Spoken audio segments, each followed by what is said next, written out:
Previously on Miss President. I will start with the blue team. Nerea Amondi and Mary Miano, stand up.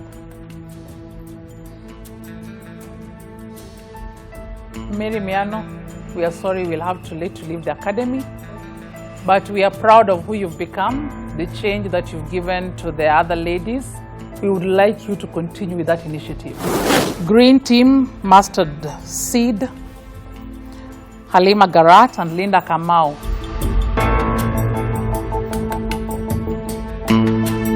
Halima, we are sorry to let you go home, but we want to believe that in your community, you're still going to empower more girls to be where you already are and even to go beyond where you are. We thank you so much.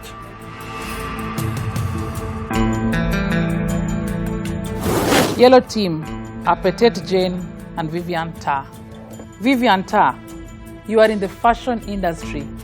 Fashion people are people who make a statement. This is a moment to sell everything that you're wearing. Vivian Ta will have to let you go home. However, we want to believe that even from today's conversations, you're going to become proud of your brand. Mary Njue and Emily Mwangi. The two of you are very vague. Mary Njue, we are sorry we'll let you go home, but we are very proud of you for the leader that you have become. One thing that's notable is we have seen growth in you, and it's very commendable. Even the way you're standing, you're standing in a more confident way than the very first time we saw you here. Emily Mwangi, as a librarian, you are let down not to know statistics. I wonder, we will give you another chance in the academy. Okay. And now, a quick look at the parties before elimination. Remember, somebody from each party will be going home tonight.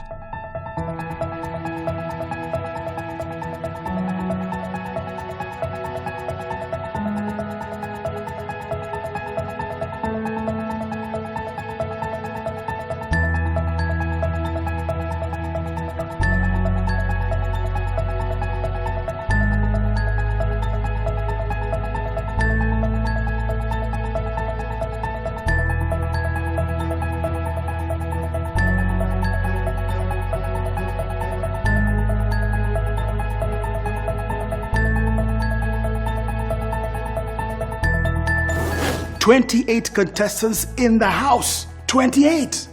And I ask you, is Kenya ready for a female president? The ladies in the academy have demonstrated intelligence, strength of spirit, and determination to take the top seat. Who among them will take the top seat?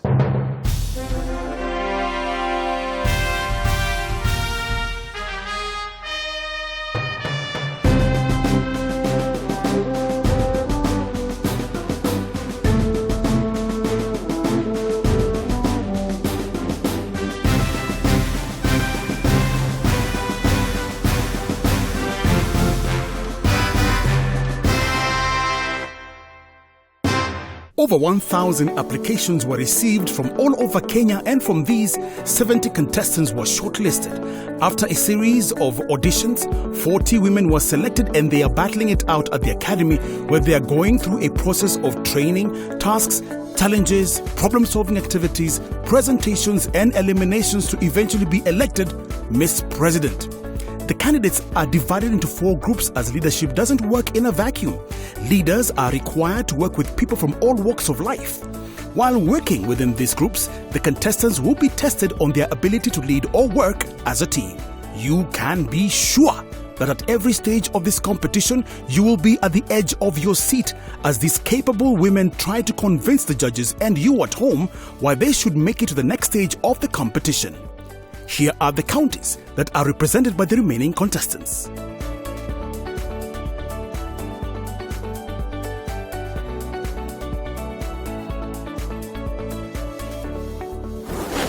Now, let's meet our esteemed judges for this episode. I'm Dr. Zipporah Okoth. I'm a lecturer of film and theatre arts at Kenyatta University. I'm also the founder of the Lake International Pan-African Film Festival. I'm a gender consultant and a performing artist. I'm looking for people who are informed, presentable, firm, and have a purpose. Hi, I'm Jerry Kerene. I work in the policy environment, helping various small groups lobby for better laws for business. I'm a tough judge. I'm no nonsense. The minute you come before me, you better know your stuff. If you don't, well, you can only expect a challenge. I'm your guest judge. My name is Gabriel Kimani, known as GK. I'm a public policy analyst and a governance specialist. From a tender age, I was clear about what public service and what governance is. My skills, my experience helps in looking for the perfect Miss President. In today's episode, the contestants will be trained on cohesion and inclusivity. Ms. Millie Luanga is an advocate of the High Court, an international human rights and humanitarian law practitioner with expertise in governance and democracy. She will highlight potential conflict triggers in the course of building on politics that the contestants need to watch out for. Greetings, Your Excellencies. How are you? Greetings at home. How are you? So without further ado, let me invite Madam Millie Luanga. Tumpigie makofi tafadhali. Now, my aim is that by the end of this session, we will have come up with a common understanding as a group of women who believe in women in leadership, of key concerns in building cohesion and promoting inclusivity in governance in Kenya. Now, before I start, let's first agree, what is cohesion? So when I hear cohesion, what comes in my mind is connection, a connection of either ideas, a connection of people towards a certain goal. Cohesion means, as you can see, the jigsaw puzzle pieces that I have here are all different colors. It's about different people recognizing that they're different. There's red, there's blue, there's green, there's white, there's yellow, but they find space together. Nobody is saying white should become blue.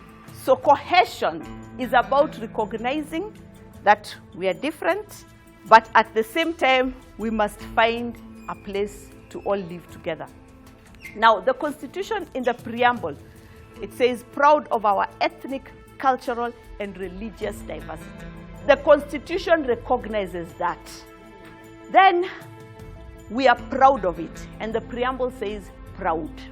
But then you come to Article 10, where we talk about our national values and principles of governance, which will include national unity, inclusiveness, and non-discrimination. If I go to open Millie groceries in Kisii town, what I'll do there is entirely up to me. How I please the customers there and get them to come in is entirely up to me. But when you're talking about public office governance space, where you're talking about public resources, then we begin to talk about the need to bring our values. Is that important? Why? I believe when we have the principles in that case, then they give everyone a level playing ground. How? That in that case, when it's a public office and we feel like there is a certain criteria, then everyone would feel that is well represented, and if you fit the criteria, then you get the position. I think for inclusivity, we should look at how are we going to empower everyone so that when we go for an interview, we have an equal playing ground.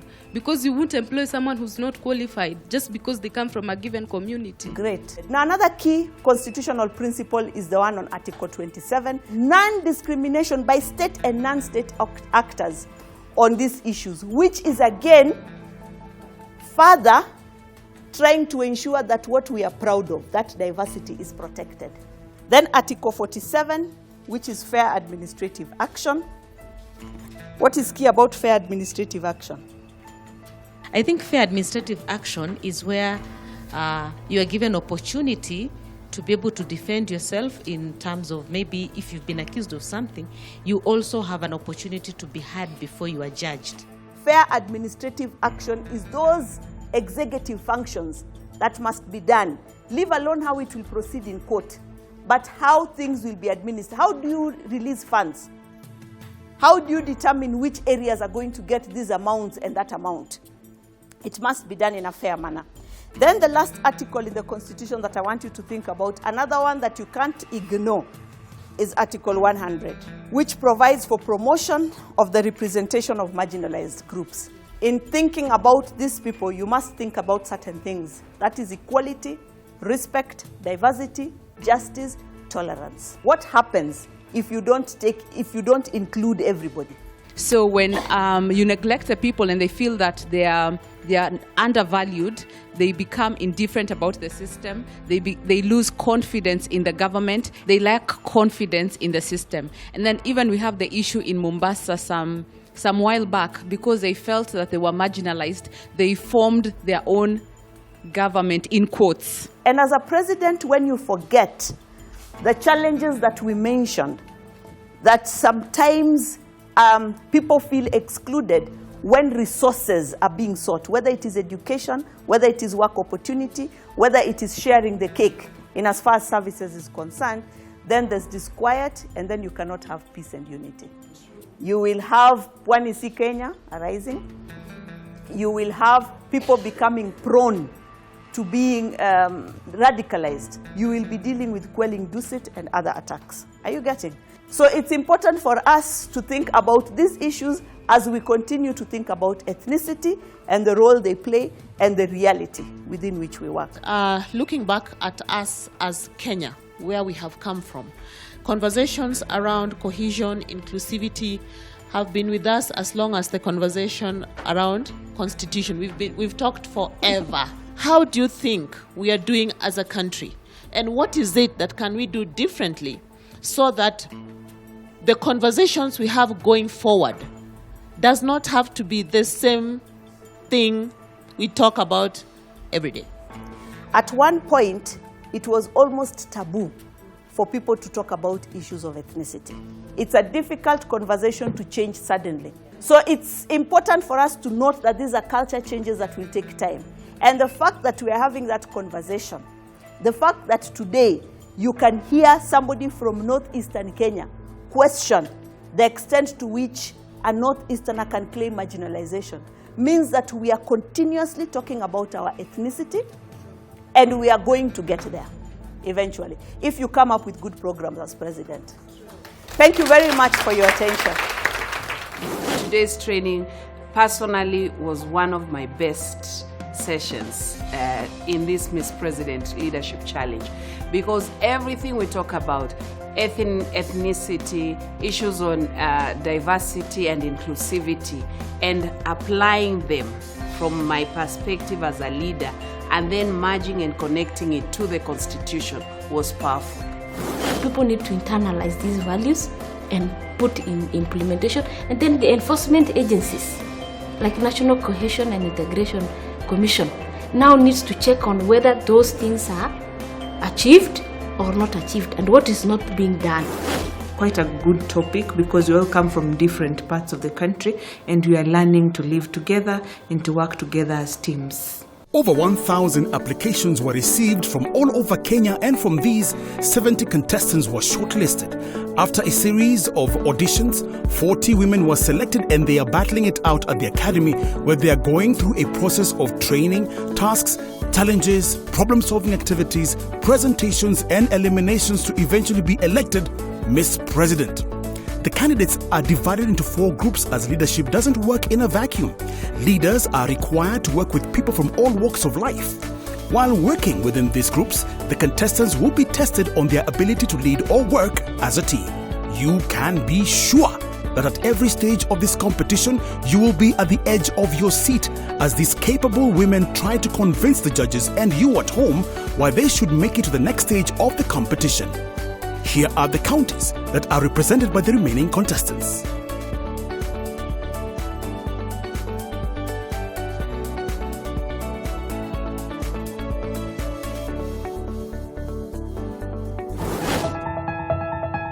And now, a quick look at the parties before elimination. Remember, somebody from each party will be going home tonight.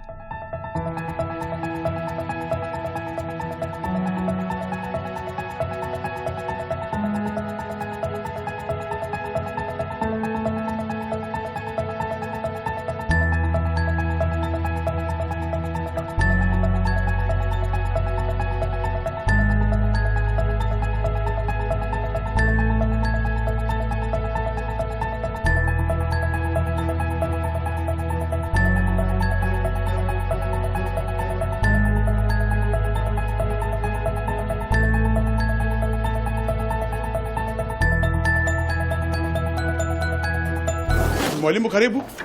Judge Keraine, tumpigie makofi tafadhali. Judge Dr. Zippy. And of course, Judge GK Demo. So let me hand you over to Mwalimu. Now it is time to do some work.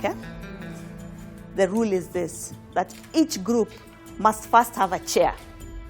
That chair is going to be a chair stroke judge.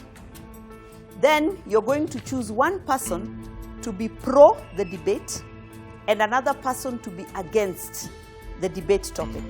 One group is going to deal with the issues in Isiolo. Fair distribution of space between the Borana and the Meru. There's always that conversation as to who owns Isiolo. Now, there's another group that is going to be dealing, will be Mombasa. To what extent does global terrorism threat impact the ability of Mombasa County to feel that it is truly integrated with the rest of Kenya? Now, Kilifi, you remember we mentioned that Mombasa or the coastal bloc has been talking about coming together as a regional bloc. If you are a woman presidential candidate, to what extent will you be pushing for Kilifi to be the face of that coastal bloc front? Now, the last place is Kwale. If you're coming from Kwale and you want to choose the issue of sexual gender-based violence as your political issue, your propeller to the political platform, to what extent is that a good strategy or a negative strategy? So here is Isiolo, here is Mombasa, here is Kwale, so Kwale you have, and here is Kilifi. Ladies, you have 45 minutes to agree on all these things, that you understand the question, that you have it, do the discussions, and then you'll have 5 minutes to present. Number one, we have to secure the leadership. That's right. North is occupied by the production of something we can always make a call. Yes. So right now what Jackie is doing, Jackie commercial installation to the state. Have you ever seen that road, half of it? And that's why people make a lot of noise. Fisheries. Yes, what? We can form programs where these children can be visited. That there is no form of violence that tears a human being, especially. The parties are now ready to present. One party has decided to have the opposer, proposer, and judge present the task, while the other three parties have decided that their chosen judge will present the entire task. Mombasa County has a population of 915,101 people, and from those, 22% are unemployed. Unemployed youths are unable to sustain themselves because of the stereotypes that have been built due to the terror threats that happen in Mombasa. Then we have the geographic of the county. It's close to Somalia. As a result, a lot of people have this perception where Mombasa County people are affiliated to Somalia, leading to lack of local tourists that come into the county. I, Benedette, did argue against her and said that unemployment is not an excuse because the values and principles of the Constitution allow for equal opportunities, and devolution also provides opportunities. Tourism is a national resource, and tourism resources are our national resources that ought to be enjoyed by all Kenyans on an equal basis and not specifically to the people of Mombasa. All right, so as the judge of the mastered team and having listened to the arguments of both teams, the Constitution puts emphasis on the rule of law, which recognizes all counties, including Mombasa, hence confirming it to be a part of Kenya. So Mombasa is not discriminated from the other counties, and they should not feel that they're discriminated. To what extent will pushing Kilifi to be the leader of the coastal bloc political voice hinder or assist the whole concept of a coastal bloc political voice? Kilifi County, to start with, is the largest county in the coastal region. With a population of 1.4 million people, it has a thriving mining and manufacturing sector. The agricultural sector is a large generator of income. Kilifi has an international airport in Malindi and has direct flights from various destinations in the Gulf region and in Europe. The proposing side so that as the basis in which Kilifi should provide the political voice in the coast region. But the opposing side acknowledge the fact that Mombasa is the current face of the coastal region. They acknowledge the fact that Mombasa is strategically positioned. Anyone who wants to go to the coast region goes through Mombasa. Mombasa also has some of the vital state ports like the SGR, the airport, the KPA port, and also has the ferry services. Therefore, that gives Mombasa a strategic position when it comes to being the face of the coast region nationally. Our task was to what extent is the adoption of sexual violence issue as a platform for a political base in Kwale County. So according to the proposing team, it is a human rights issue. In the end of the day, violence is still violence and it is against the law. Another point, a health issue. We're looking at infant mortality. We're looking at maternal mortality. It's an economic issue. If our children cannot complete with their education, how are they going to be members of the economy? How are they going to contribute to our economy? For the opposing team, Miss Emily suggested that Kwale is a very conservative nation, which is very true. We really love to protect our tradition. Sex is a taboo and we cannot discuss sex in public. So how are you going to come as a politician to discuss an agenda like sex in front of our children when we ourselves do not talk about it? Nonetheless, we still decided SGBV is wrong. And you as a leader, you should fight for it. If you want to fight against something, you have to fight for it because you believe in yourself. So yes, we are going to use it as a campaign tool. So we were tasked with the responsibility of looking at the Isiolo case. What were the issues as the judge?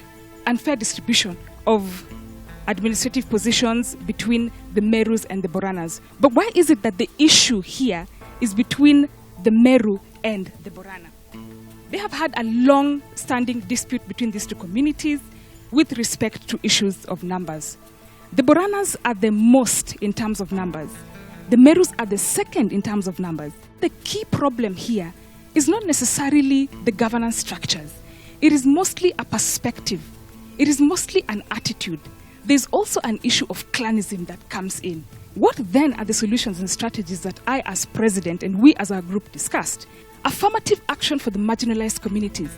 The other issue would be to review the negotiated agreements after elections, including having the marginalized communities come on board. The other thing that we'd also look at is to set up county branches of the National Cohesion and Integration Commission to deal with the complaints under Article 43 of the Act. Lastly, set up a task force to appoint a community mediator to address these things, and distribution of budgets and delivery of services. Thank you. I'll now hand you over to Mwalimu. I wanted you to think as presidents outside the box, and I think that I saw glimpses of that in each of them. Even though it is an issue of national concern, our values, we have said that certain things we will not do as a country, that we will be cognizant of the fact that we have those communities that are fairly smaller than some of the other communities, and we must deal with this delicately. So I had a bit of that come out, and that is good. So good job. After serving their term at the helm, each party leader or president, as we refer to them at the academy, must step down and hand over to a newly elected president. The president is supposed to organize their group and ensure that the activities are done in a coordinated and cohesive way where everybody works. If any conflicts arise among the members, they are supposed to make sure that the issues are resolved. These are the presidents elected by their parties for this episode. The nomination process has begun. You may take 5 minutes to decide, although I kind of think you already have figured that out. And then you will begin then, of course, to follow the line that is required to go and make a nomination. Everyone is strong in the team, but she's still the least strongest, if there's any word like that. She was just agreeing to everything. She is a good person with lots of ideas, but she needs to work on her leadership qualities. She has not even displayed ability to delegate. But I feel she, as the chair, she failed to control the debate. She takes over a conversation so much. She's slightly still dragging back her way of reasoning. We decide as a group, you come and change.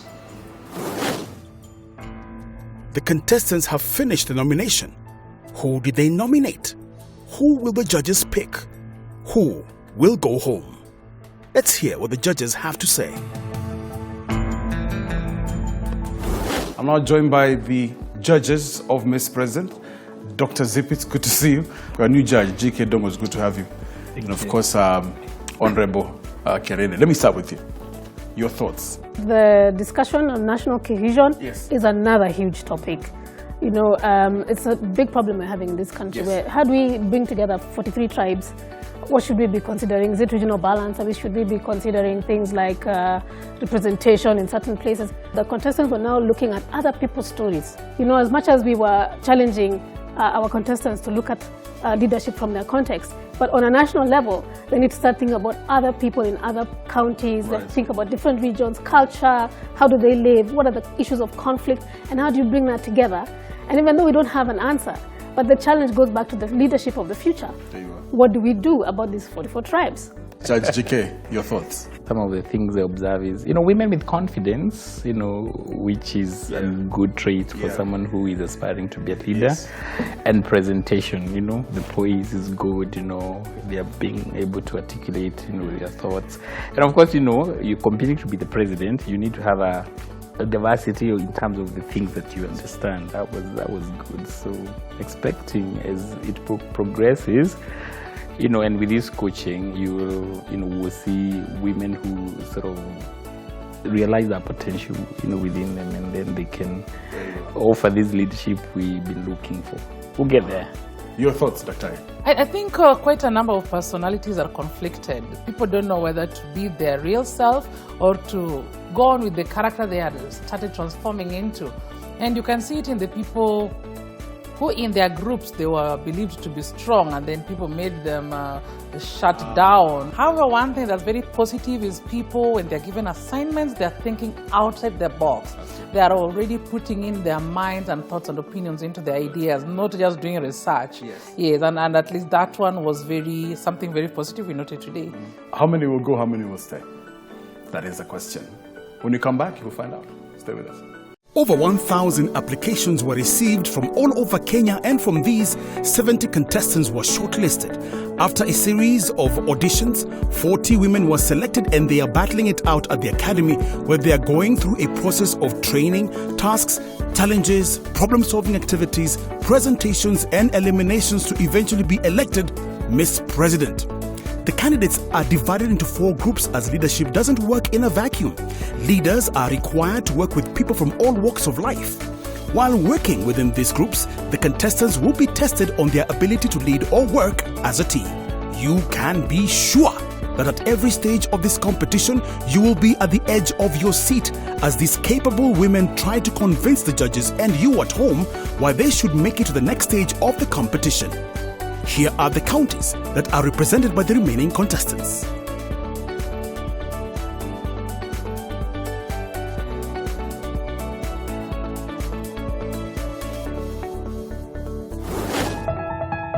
And now, a quick look at the parties before elimination. Remember, somebody from each party will be going home tonight.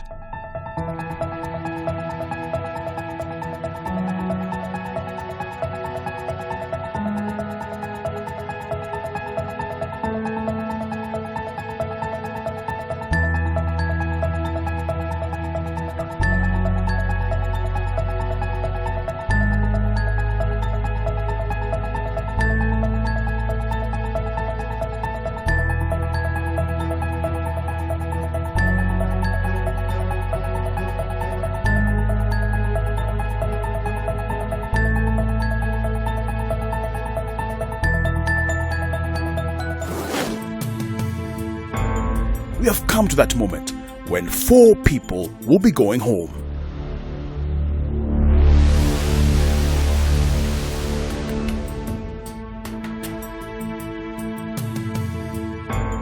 Who will stay? Who will be on probation? And who is going home? Judges. Hello, everyone.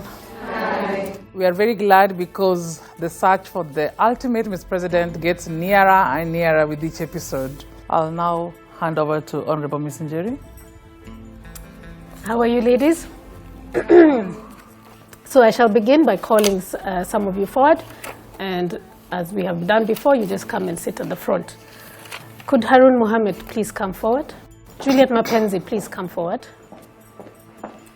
Could Diamond please come forward? Zani Nzani, please come forward. Mercy Wanyoni, please come forward. Nadia Abdallah, please come forward. Linda Kamau, please come forward.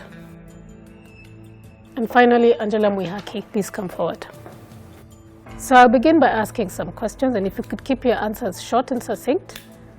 So Diamond, please start. Given that today's discussion was about national cohesion, how do you think positive thinking can impact leadership in Kenya? Positive thinking can impact leadership very much in Kenya. Because if we have a leader who can just think positively, that leader can change a whole nation. But at the same time, the intention of that person has to be absolutely pure. Thank you. Please be seated. Zani. Being a student in USIU, you do have a community radio station, isn't it? Yes.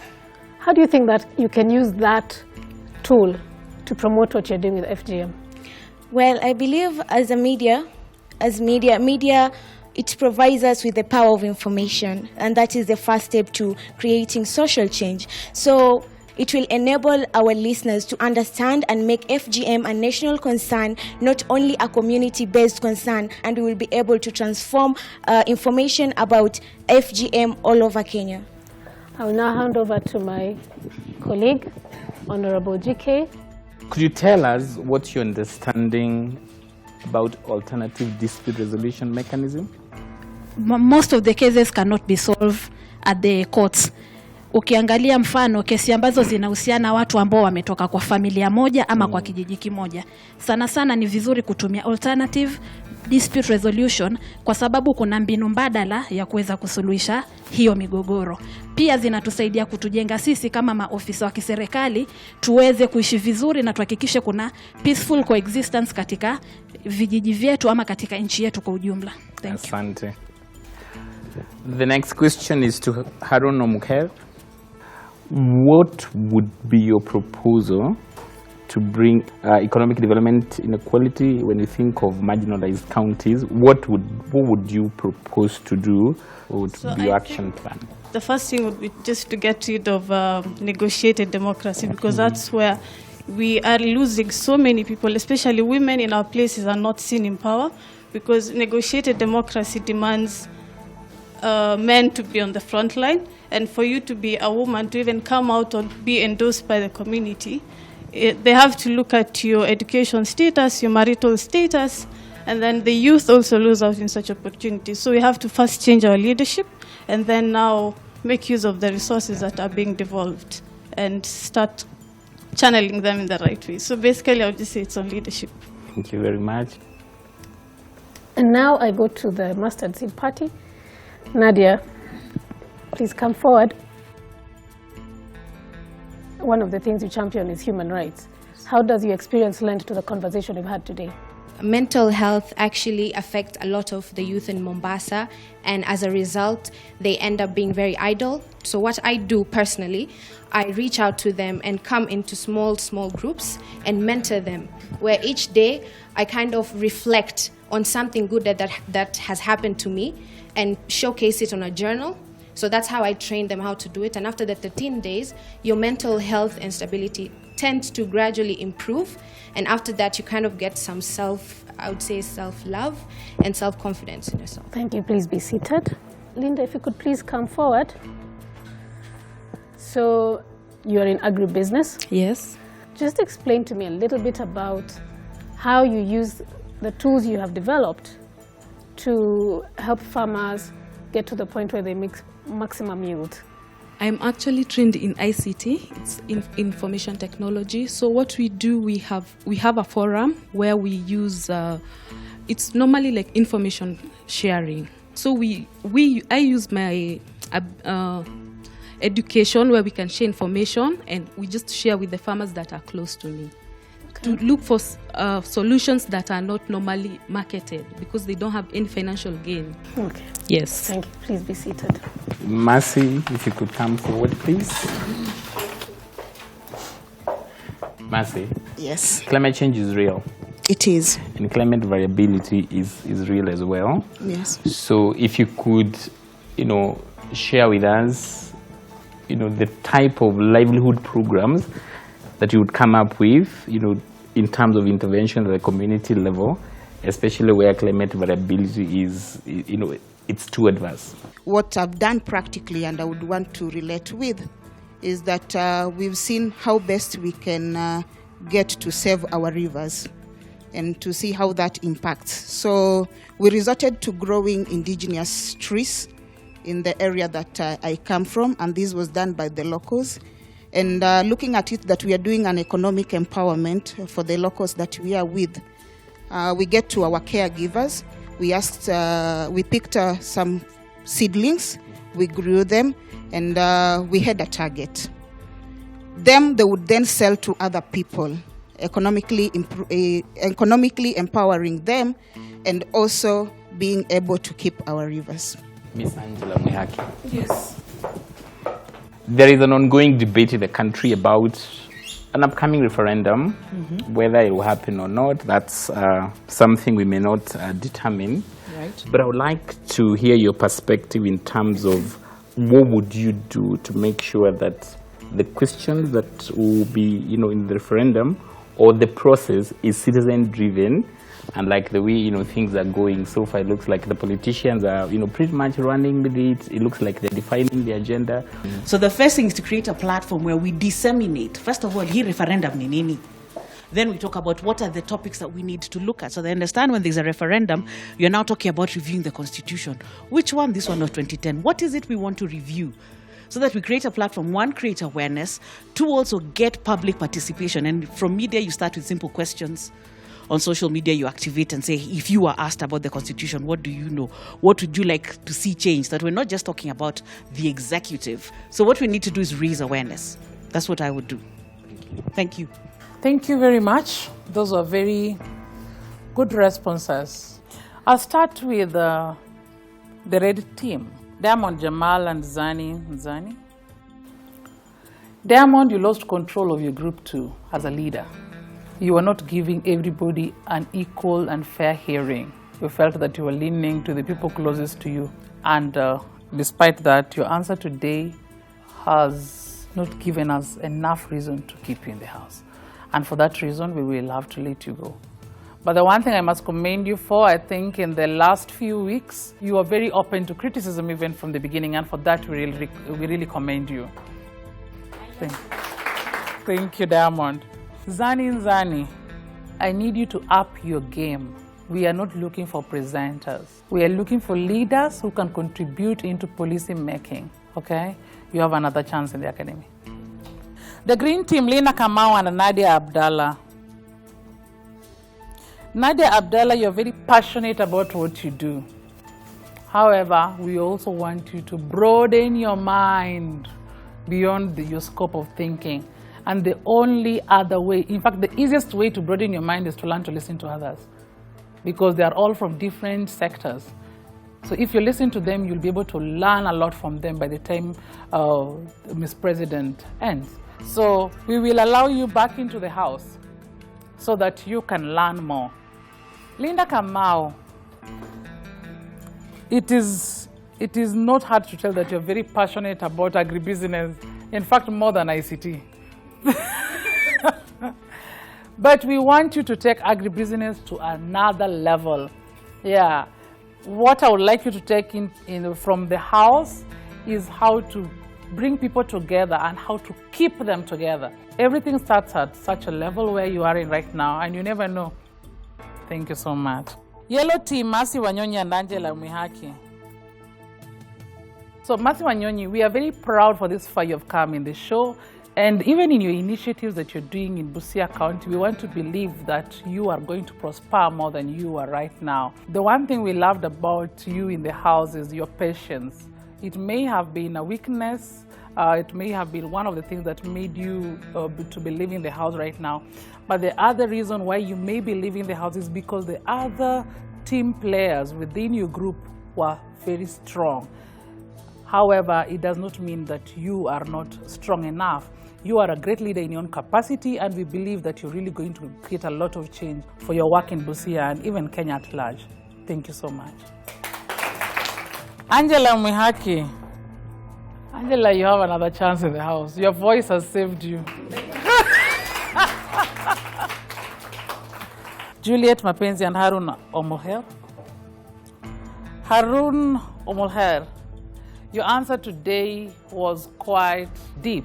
When you are asked a question, you are able to give us a background of whatever you are doing and whatever is happening in your community before you give us a solution. For that, we will allow you to stay in the academy. Another chance. Juliet Mapenzi. Juliet, this is not really even about your answer today, because your answer today was quite relevant, but you do not take criticism well. And that is not good for the dynamics that is required of a leader, because you must be able to accept criticism without holding a grudge or showing any form of fear or moods to anyone. Yeah, for that reason, we will allow you to go home, but we still want to believe that you're going to be a great champion of Miss President. And also the things that you have learned in the house, you're still going to put them into practice, because you've also learned a lot on governance and conflict resolution, which is your daily area of practice. Yes, thank you so much. Ningependa kushukuru kila mmoja na kwa hii opportunity, kwa sababu kushindana na watu wote mpaka kufika hapa si rahisi. So thank you very much. And to all of us in the house, always be true to yourself and be informed, be empowered. Thank you so much.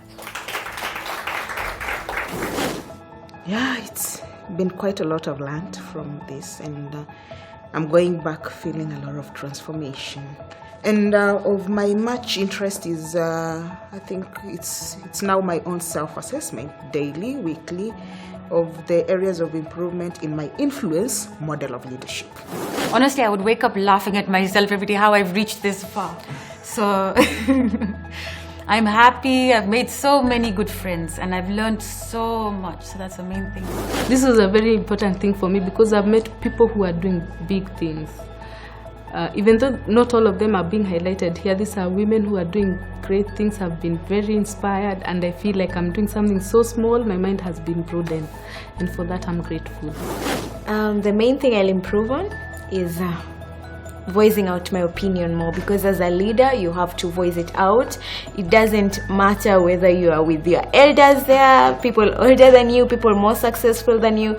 I just have to talk more and explain myself more and express myself more, not only in public, because I really love doing that in public more than I love doing it in my group, but also in my group. I have an impulse. When I see something needs fixing, I jump in.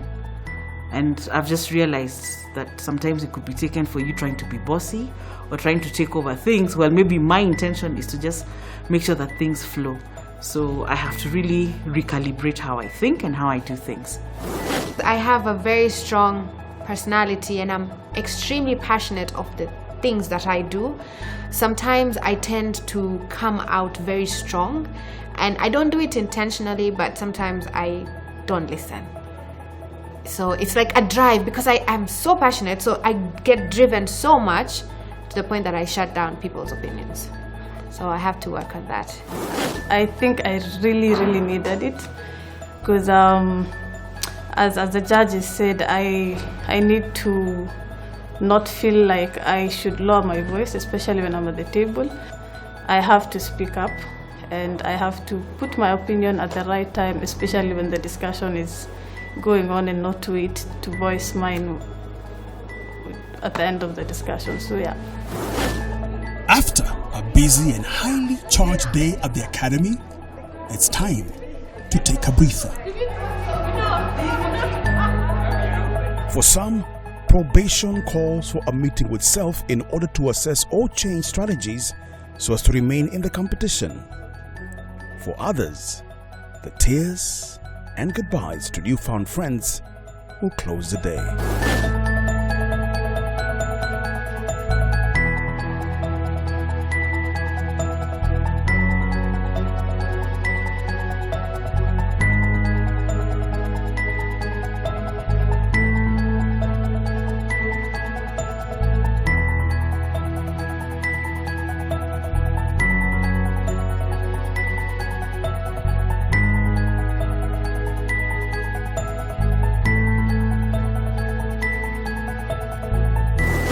From today's class, it is clear that people of different backgrounds, ethnicities, and class can coexist together in harmony with each group seen and heard. Miss President has a task to prove to the country that within her role as a leader, she is able to effectively promote cohesion and inclusivity, bringing together the people she serves together as one. I'm interested to find out, do you have any thoughts, opinions, compliments, suggestions? You can tweet us on @media_focus. Find us on Facebook on @MediaFocusOnAfrica, and check us out on Instagram @MediaFocusOnAfrica. Before I go, let me tell you this. The fastest way to change society is to mobilize the women. Not guys, the women of the world. These are words from the late Lebanese diplomat Charles Malik. Don't miss out on the next episode of Miss President as we tackle yet another key issue. Next week,